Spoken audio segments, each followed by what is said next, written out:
children's books read aloud.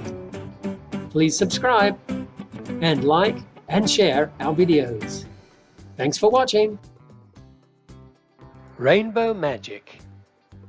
Gabby the Bubblegum Fairy by Daisy Meadows. Chapter 2. Surprise under the slide. The boys were all wearing matching caps, and they were blowing enormous green bubbles with their bubblegum. "What have they been doing?" asked Kirsty. "They've said rude things to all the children, and they've been sticking their bubblegum everywhere. And making it messy," Olivia explained. "No one wants to sit on a swing that's covered in chewed bubblegum."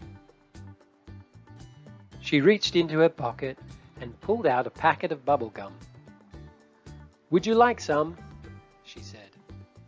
"I adore bubblegum, but I always put it in the bin when I've finished chewing. It makes me feel sad to see those boys spoil the playground. They're being so naughty." Thanking her, Rachel and Kirsty each took a piece of the bright pink bubblegum. Rachel popped hers in her mouth, but it was so hard that she couldn't chew it. She could see that Kirsty and Olivia were having the same problem. They took the gum out and dropped it into the nearby bin. "What could be wrong?" asked Olivia in a disappointed voice. "I had a piece earlier, and it was fine." Just then, the gate of the park squeaked, and a little girl came in. "I'll go and see if she wants someone to play with," said Olivia. "It was nice to meet you both, Rachel and Kirsty." "See you later." She walked towards the little girl, and Rachel turned to Kirsty. "Shall we have another go on the slide?" she asked. "Oh!" The space underneath the slide was glowing with a pink light, and both Rachel and Kirsty knew exactly what that meant. Magic! They had shared enough adventures with their friends the fairies to know when another adventure was about to arrive. The girls ducked under the slide and smiled. Gabby, the Bubblegum Fairy, was fluttering in the shadow of the slide.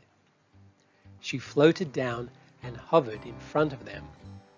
Her pink hair bounced on her shoulders, and her peach-colored skirt shimmied in the light breeze.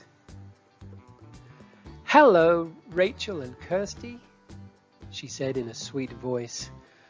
"I'm glad I found you. Will you help me get my magical bubblegum back from Jack Frost and his goblins?"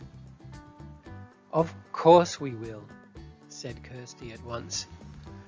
"We had so much fun helping Monica yesterday. She told me how wonderful you were," said Gabby. "I'm sure I can get my magical bubblegum back. If I have your help. I need it to make sure that all bubblegum is chewy and bubblicious." The day before, Monica, the Marshmallow Fairy, had whisked Rachel and Kirsty to the Sweet Factory, a special place in Fairyland where sweets grew on trees. The Candyland Fairies and their friends, the Sweet Fairies, were getting ready for the annual candy harvest. The trees were full of all kinds of delicious sweets. But as the fairies were telling the girls about the Fairyland Harvest Feast, Jack Frost and his mischievous goblins had appeared. Before anyone could stop them, they had stolen the magical sweets that belonged to the Candyland Fairies. "We'll do everything we can to find your magical object," said Rachel. "We just tried some bubblegum and it was too hard to chew. Gabby nodded. Without my magical sweet, I can't make sure that bubblegum is chewy and delicious, she said. And it's not just me. With the harvest feast coming up, time is running out. If we don't find the 3 missing magical sweets, the harvest feast at the sweet factory will be ruined. Then there's no time to lose, said Kirsty. We need to begin the search at once. And I think I know exactly where to start.